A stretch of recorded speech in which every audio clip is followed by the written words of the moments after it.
Hi everyone, I'm Jim and welcome to Video of Confession, the second record by the band Ill Niño. Today we're celebrating the 20th anniversary of the record, so I had to go back and see if it still holds up or not. I already reviewed some of the records, so go check those videos out. My story with this band is quite simple. I've stumbled upon a music video for their song God Save Us at the end of the year 2001. It made a big impression on me and I've been their fan ever since. The lineup on this record is Christian on the vocals, Aru and Jarder on the guitars, Laz on the bass, Omar on keyboards and turntables, Danny on the percussion, Dave on the drums. We also have Mark Rizzo, who wrote most of the songs on the record but left before the recording began. So basically Mark wrote the songs with the band, then there was a conflict between him and the vocalist Christian. Mark leaves the band gets a new guitarist, Aru Laster, who previously played in Machine Head, and for Danny this is also his first record with the band because he replaces Roger. Roger and Mark went out to create their own band called Cortez, and Mark also joined Soulfly. So because of that drama and turmoil in the band, we have lots of songs where Mark Rizzo is credited, some songs where he's not credited at all, some songs that are basically dissing Roger and Mark for leaving the band, and lots of B-sides and demo versions of songs that have different lyrics, different vocal melodies, different breakdowns. It's quite interesting. The production was handled by Bob and Dave and it's tight, it's clean, no loudness or no clipping, just the way I like it. Message is diverse, the songs are mostly about personal struggles, relationship issues, betrayal, hatred, fake friends, reconnecting with your lost father, stuff like that. I truly enjoyed the lyrics on this record. When it comes to the structure, it's basic, standard intro, verse, pre-chorus, chorus, verse, pre-chorus, chorus, bridge, chorus, outro. Sometimes it's slightly different, and the music could be described as nu metal with Latin influences. The record starts with the song Te Amo, I Hate You, and the first thing you're going to notice about it is the drumming. The drummer is just straight up killing it. I love Dave's groove, his style, the precision of his playing, he's killing at it. Then we have Omar and Danny on percussion, samples, keyboards, DJ stuff. I truly enjoy all of it. Then we have the bass work and it's audible. The bassist mostly follows the guitars, but we have some moments here and there where only him and the drummer are playing together, and I cherish those moments. Then we have the guitar work by Mark Rizzo, Aru Laster and Jarder Balaveri or whatever his surname was. Sorry, I cannot pronounce it. Those guys killed it. I love the crunchy guitar riffs, the more eerie melodies, the flamenco stuff, the acoustic stuff, just every single thing on the guitar slaps on this record. Finally we have the vocals by Christian, and I just love his voice here. On the previous record his singing was just so beautiful that it made me cry. Here it's no different. His singing, the screaming, the yelling, the shouting, the growling, it's all amazing. He's one of my all-time favorite vocalists, and that's why it's sad to hear him now in his new band. What was their name? Lions at the Gate, I think. He sounds so awful there because he uses those awful pop sensibilities in his voice, and here there's none of that. I guess there are only 2 or 3 songs on this record where there is 1 or 2 moments where I don't enjoy his singing, but everything else is one of the best singing and screaming I've ever heard. Going back to this opening song, Te Amo, this one is about a broken relationship. It might be about a girlfriend or maybe Mark Rizzo, we don't know. The only thing I know is that Mark Rizzo did not help to write this song, so it was probably written after he left the band. Love everything about this one, the DJ elements, the samples, the drumming, the bass work, the guitar riffs, just everything, especially the vocals. The verses are full of energy, the chorus is more smooth with singing, and at the end we get a cool nu metal breakdown. Fantastic song, 11 out of 10. How can I live without you?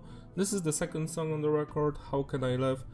It's about Christian relationship with his real father.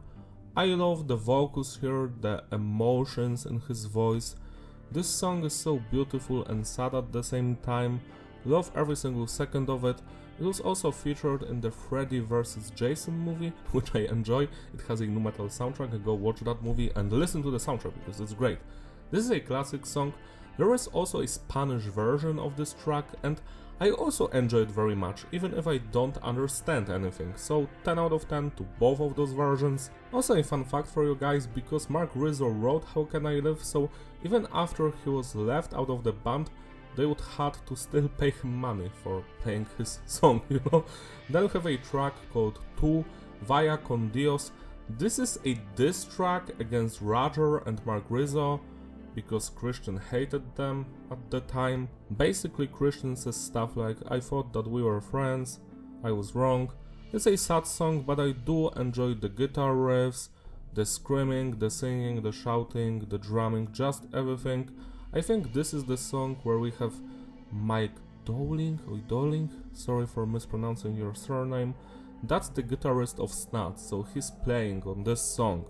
And it's a classic for me.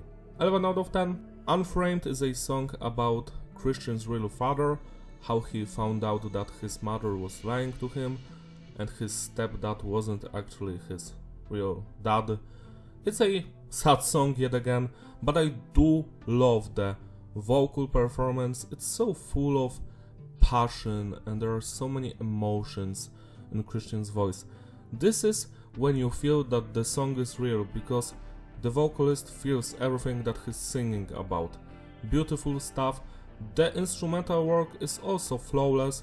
I truly enjoy this track, it's one of the better ones here. 11 out of 10. Cleansing, this is about fake friendships. Love the vocals here, the screaming, the shouting, the growling, the singing, the drumming, the guitar riffs, the bass work, just everything. The chorus and the verses are my favorite parts. 11 out of 10. This time's for real.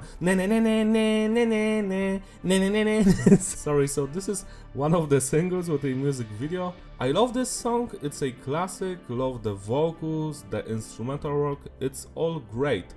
But later, in the year 2008, I found out that there is a demo version called Every Day, and it's basically the same song, but with different lyrics and vocal melodies, and Every Day blows out this version out of the water. Like, Every Day is so good.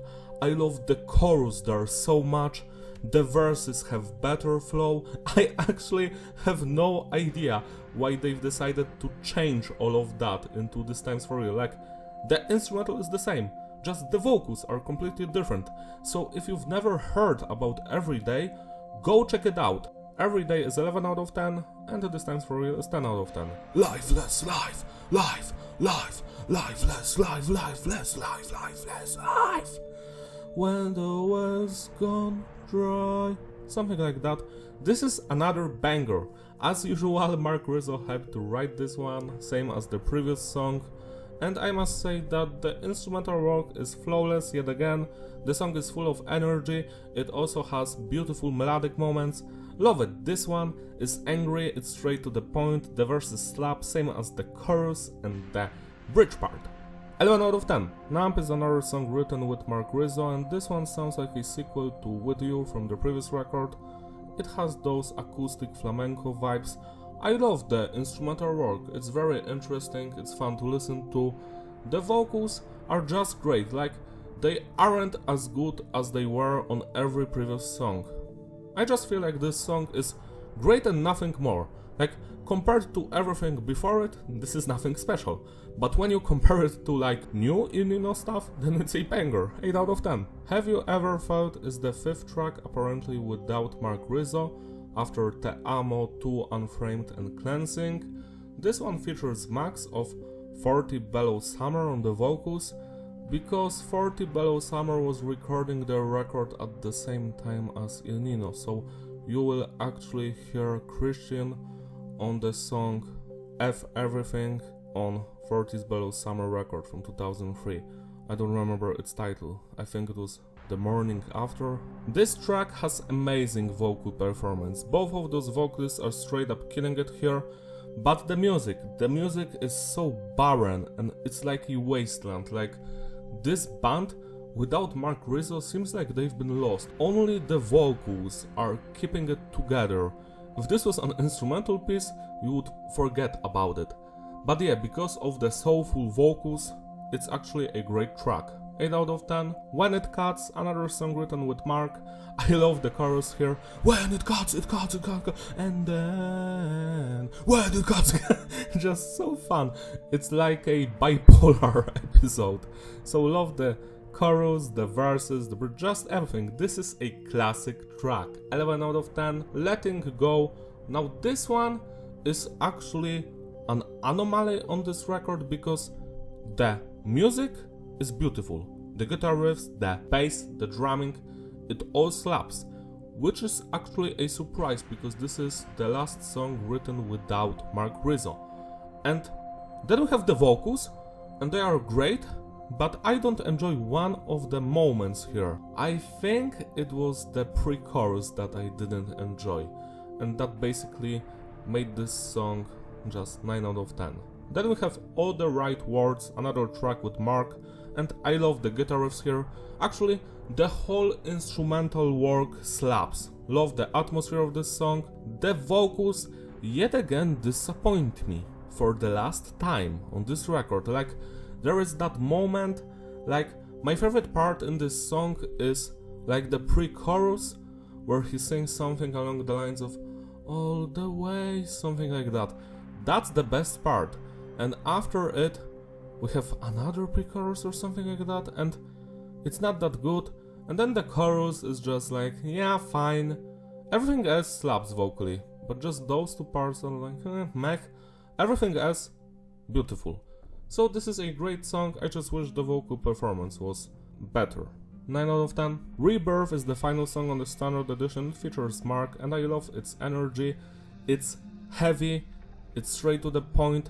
There's lots of screaming, some singing, love the chorus.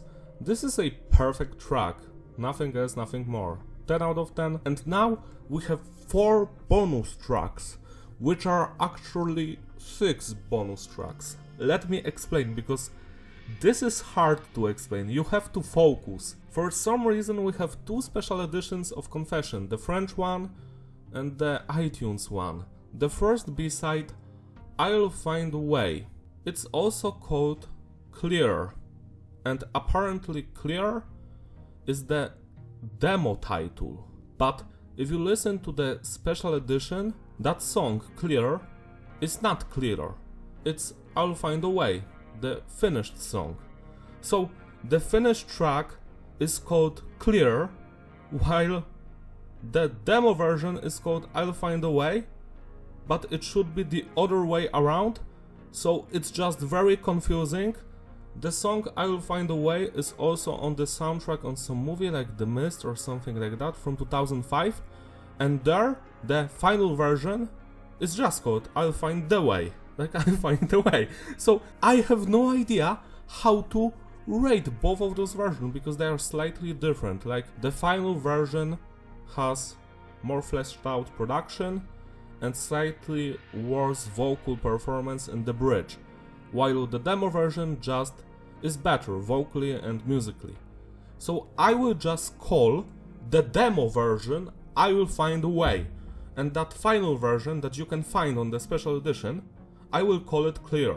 So are we clear? I hope so. So I'll Find a Way is one of my favorite songs from this band.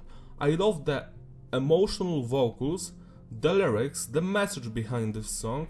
It's very empowering, the drumming, the guitar riffs, the bass, it all slaps. Also Mark Rizzo wrote this song, so that explains everything. Love that one, so 12 out of 10. Then we have the Clear version, you know, the final one, which should be actually called I'll Find a Way, but it's called Clear. Clear you will find on the special edition. The version that I love, you will never find on any CD, because it's a B-side and it wasn't featured anywhere. So that Clear version, it's basically the same song, it just has worse vocals, so 11 out of 10. Now we have another bonus track called Someone or Something, and this one makes me even more mad. So it's called Make Me Feel on one of the special editions, but the song that is playing is actually Someone or Something. It's not Make Me Feel. Now let me explain the differences. Someone or Something is a song that has a great verse full of energy, Then we have a chorus where the vocalist is singing someone or something is playing with my head and I can't stand it. So that's the chorus.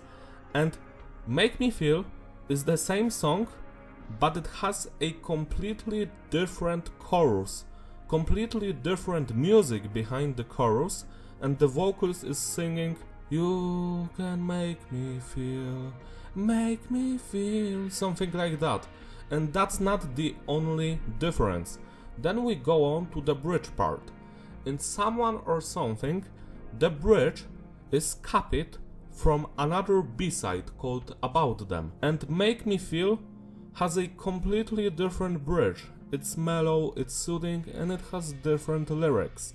So these songs are not the same, yet for some reason on the special editions they are shifted around. Like, you will listen to Make Me Feel on the special edition and the chorus will be Someone or Something is playing with my head. So you actually know that they fucked up. They've chose the wrong song. What is the reason? Is that just a mistake? Like, you know that you can fix your mistake, right? It's been 20 years. You can fix that. Why won't you fix that? Going back to those songs, Someone or Something is a banger. I truly enjoy it. I have nothing against it, except the fact that the bridge is just straight up stolen from another, better song. So yeah, 10 out of 10. And Make Me Feel, this song has worse chorus and the bridge isn't that great, but everything else slaps, so 8 out of 10. And now we have another bonus track, Forever. Now this one isn't complicated at all. I love the vocals, but the chorus could have been better, and the music is slightly hollow, so that makes me think that this song wasn't written with Mark Rizzo. It kinda feels like they wrote it without him, because it has that vibe from the third album. So 8 out of 10. And the final B-side, a song that you will not find anywhere, only on the internet. It's About Them. And this one is one of the best songs ever written by Ill Niño. I have no idea why this one wasn't featured on the album, why it was actually relegated to being a B-side, and they also took the breakdown and put it into another song. About Them has amazing verses, they're so emotional, love the singing there. And then we have the chorus, and the chorus is so good. Go away, I don't wanna hear about them, I don't wanna hear about them, go away. Can you imagine that chorus with Christian's voice? He sounds like an angel there. And then we have that cool breakdown, which was taken for another worse song. I don't know why this is just a B-side. Is it because Mark Rizzo wrote this track? Probably that's the point. But I will never forgive Ill Niño for leaving this song out of the album and out of the special editions. Like, everyone should hear About Them. It's a legendary track that should be celebrated. 12 out of 10. To sum it up, the consistency is stable, the flow is fitting, replayability. Yeah, it's a masterpiece. I love this record from beginning to the end. This would be my track list for Confession. This way, this record would have been legendary to me, because those 11 songs don't have even a 1 second that I wouldn't enjoy. Every single thing in all of these tracks slaps. And then we have this, which was released to the stores, and we have some songs that are not perfect, like Numb or Letting Go. Those ones are just great, but I don't know why they are on the album. If it were up to me, I would remove them and replace them with the songs I love. But I still enjoy Confession. I think it's the second best Ill Niño album for sure. It's not as good as Revolutions, but Revolution was basically a revolution. It changed my mind. This one is just fun, and I don't hate anything about it, except the fact that they've put my favorite songs as B-sides or bonus tracks. So celebrate your say by spinning this record today. It deserves your love and attention. Also go check out my Instagram page, links in the description, because I will post my CD of Confession today. on my Instagram. Also consider becoming a member on my channel so I can make you an album review, anything you'd like, or maybe a Doom MIDI cover. That's all, bye!